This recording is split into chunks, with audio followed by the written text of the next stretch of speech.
Welcome class to VTubing 101 by Professor Doki. Big disclaimer for all of you, but this is all my own opinion. So like obviously to each person it is different how this is done. I am a very unique circumstance in her terms of like what the fuck happened to me. So I'll try to touch as much as I can. The biggest factor regarding how to make it as a content creator is luck and networking. And like, I'm not going to deny that luck plays a huge factor. If you watched any like video I got regarding like, how do I become a content creator? How do I be a big famous streamer? Everybody will tell you that luck is one of the biggest factors to make it as a streamer. But even when you have your big break, you must be able to utilize it to keep the momentum. You can't just take a break right after you get your like biggest opportunity, because sometimes when they get their big break, they'll be like, I'm not gonna stream after 2 to 3 days.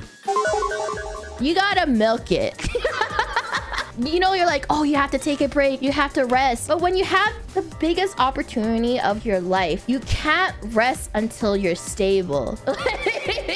The huge thing is that streaming isn't stable, but when you have this opportunity, you have to keep going until you feel like you're safe. Also, like, stream personalities is not the same as off-stream personalities. How I portray myself on stream, I'm like super energetic, I'm like chaotic and stuff like that. I'm also an introvert. So like on stream, it's very easy for me to be like that because like I very much enjoy streaming, but like off stream, I am very chill.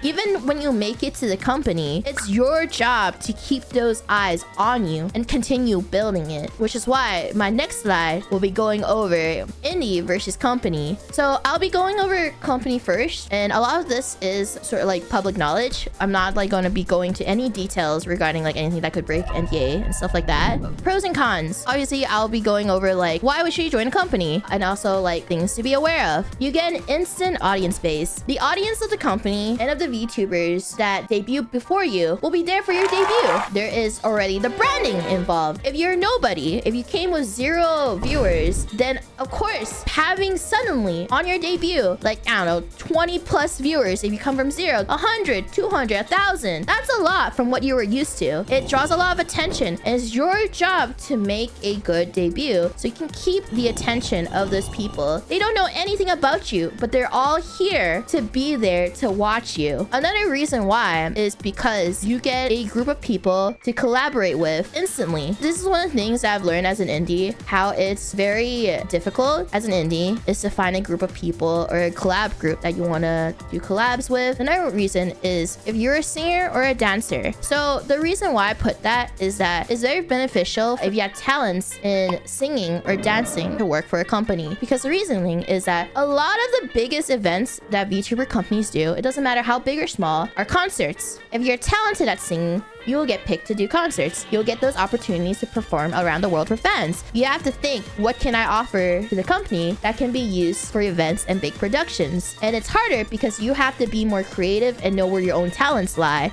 For me, I would say like gaming, but I can't really do that. I can't have like host like a big event regarding like fan event regarding gaming. It might be harder to do versus like singing. Also, another thing is if the main branch is non-English speaking, but you speak the language. One of the reasons why I put this here is that if you want to apply for a company whose main branch is in English speaking, I strongly suggest learning that language while you're applying, or if you make it in. Why? Because speaking that language offers so many opportunities, including being able to collaborate with talents and participate in main branch events. Things to be aware of. Number 1, because if these things are not Gucci with you, then you're gonna have a rough time.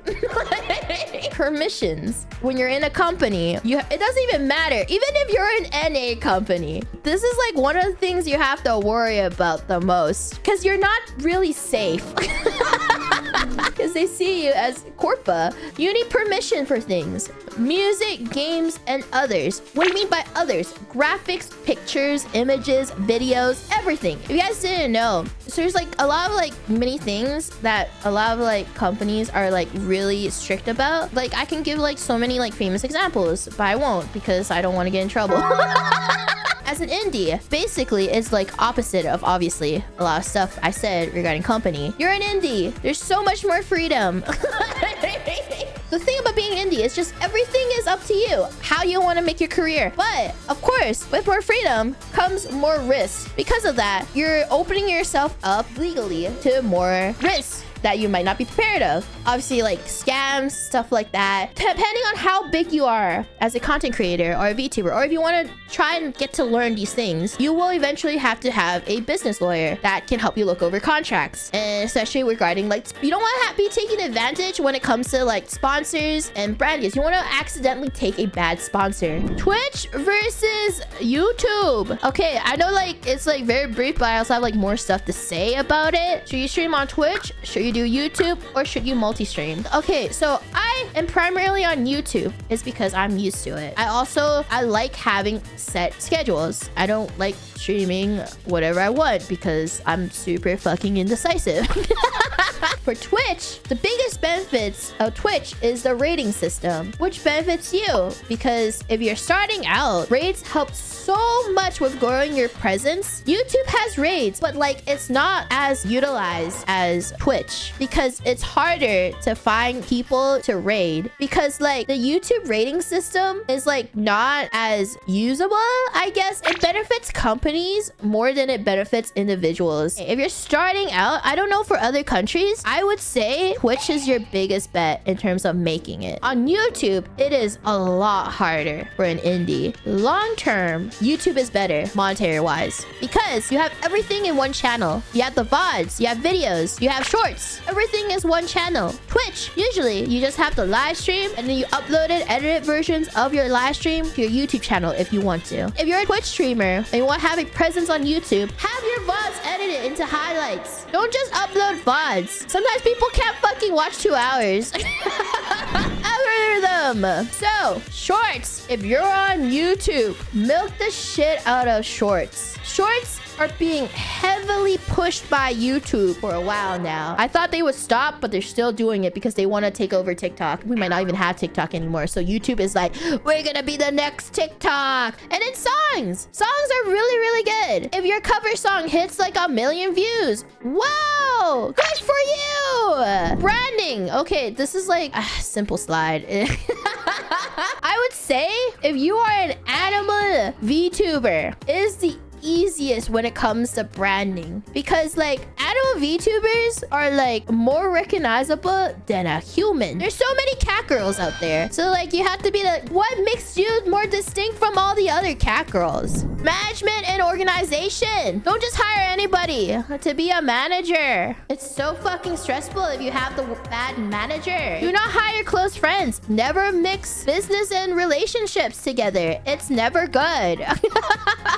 General tips I've tried to follow. I saw like people were saying like, oh, how do you like deal with losing topics? I actually keep a list of topics I want to talk about on stream. Every time I think of something I want to talk about, if I think I'm going to have dead air, I have a channel where I type random topics throughout the day, and then I would just pull that up if I have to. All right, merch. Very important as an indie. A lot of income can come from merch. Basically, if you want to handle the whole merch yourself and not want to look at distributors, Alibaba is your friend. Alibaba is a great website to look for manufacturers. The thing is, when you're looking and when you're researching manufacturers yourself, you have to research the samples, and there's other manufacturer websites to look at, and there's like ones in like America and stuff like that, ones in like Canada, some in Japan. Button makers, they are $150 to $300 US, including the materials. It's just a button press. You boom, boom, boom, bam. You print out the artwork you want to make into a button. You commission an artist to make a button design, and then you print it out. That's it. And then you fucking boom, boom, boom, bam, done. You can sell them for like $2 to $4, depending on how big the button is. Printing your own stickers, sticker paper. That's a thing. Or there's like local printing shops that make stickers, and then printing your own poster cards and prints at a local store. That works. You don't have to worry. Networking and collabs. Balance your schedule. Please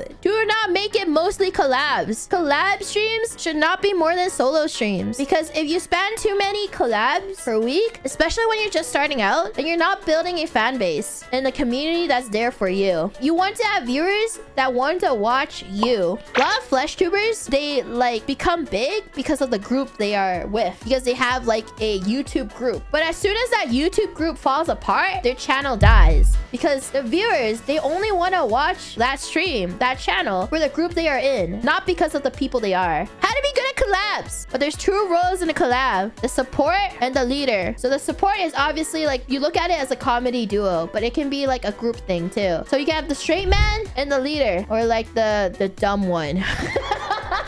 Or the chaotic one, or the one with the comedy. You need someone to react and the other one to be there. Or you can be both. One of the strongest skills you can have is to be both of them. And I think I can be both. I can be a reactor. If I'm in a group that's way too chaotic, I can be the straight man if I need it to be. I can be the reactor, like the one that tries to be like the sane one in the group. Oh yeah, websites and resources. All right, so here's some really good websites and resources for you to use for streaming. There's Booth, there's Nizima. I don't know if I'm pronouncing it right. I'm so sorry. I don't even think I should pronounce it because I know I'm going to butcher it. The 4 things I listed, they're really good resource websites. The first 2, they're really good for assets and backgrounds and like VTuber models. The last 2 are really good for like also for assets and backgrounds and like copyright free shit. Like I would highly suggest looking at these websites for like just information you need, like graphics and stuff like that. So you don't want to pay. A lot of the things on there are free.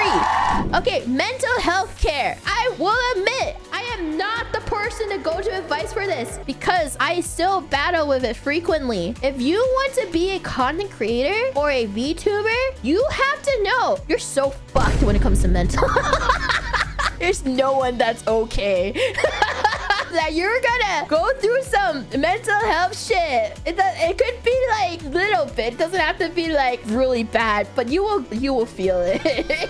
Just make sure you have a support system that is outside of content creation. If you have like a support system that's within content creation, you're just in a fucking echo chamber. So you'll need like an outside perspective. You really need very thick skin to be able to like do this as a career. Okay, so I have this one question that I saw. How do you manage your energy levels and social battery when it comes to networking, creating video content, streaming with your VTuber, and responding to a bunch of brand deals or collabs? Well, all my energy is mostly on streaming. That's why when I say off stream, I'm like really different. It's because I normally put all my energy within streaming and then I go to power save mode the moment after.